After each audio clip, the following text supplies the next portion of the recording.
Kamakailan ay nasurpresa ang Philippine entertainment industry sa anunsyo na ikinasal na sina Carlo Aquino at Charlie Dizon. Kasunod nito muling lumutang ang pangalan ni Trina Candaza, ang ex-girlfriend ni Carlo Aquino. Isa sa mga naging topic ng ilang netizens ay ang umano'y pagkakahawig ng past at present ng aktor. Kaya't sa videong ito, kayo na ang magsabi kung may pagkakahawig ba talaga sina Trina at Charlie.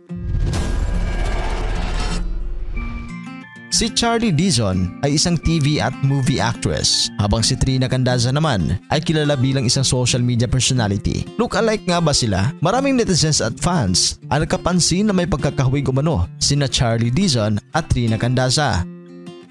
Sa litrato namang ito, parehong fresh-looking sina Charlie Dizon at Trina Candaza.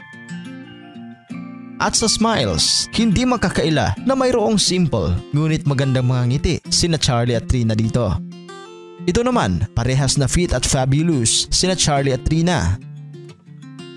Tingnan naman ang buhok ng dalawa, bagay kina Trina at Charlie ang kanilang short hair. Pareho nga bang mahilig sa neutral colored outfits sina Trina Candaza at Charlie Dizon?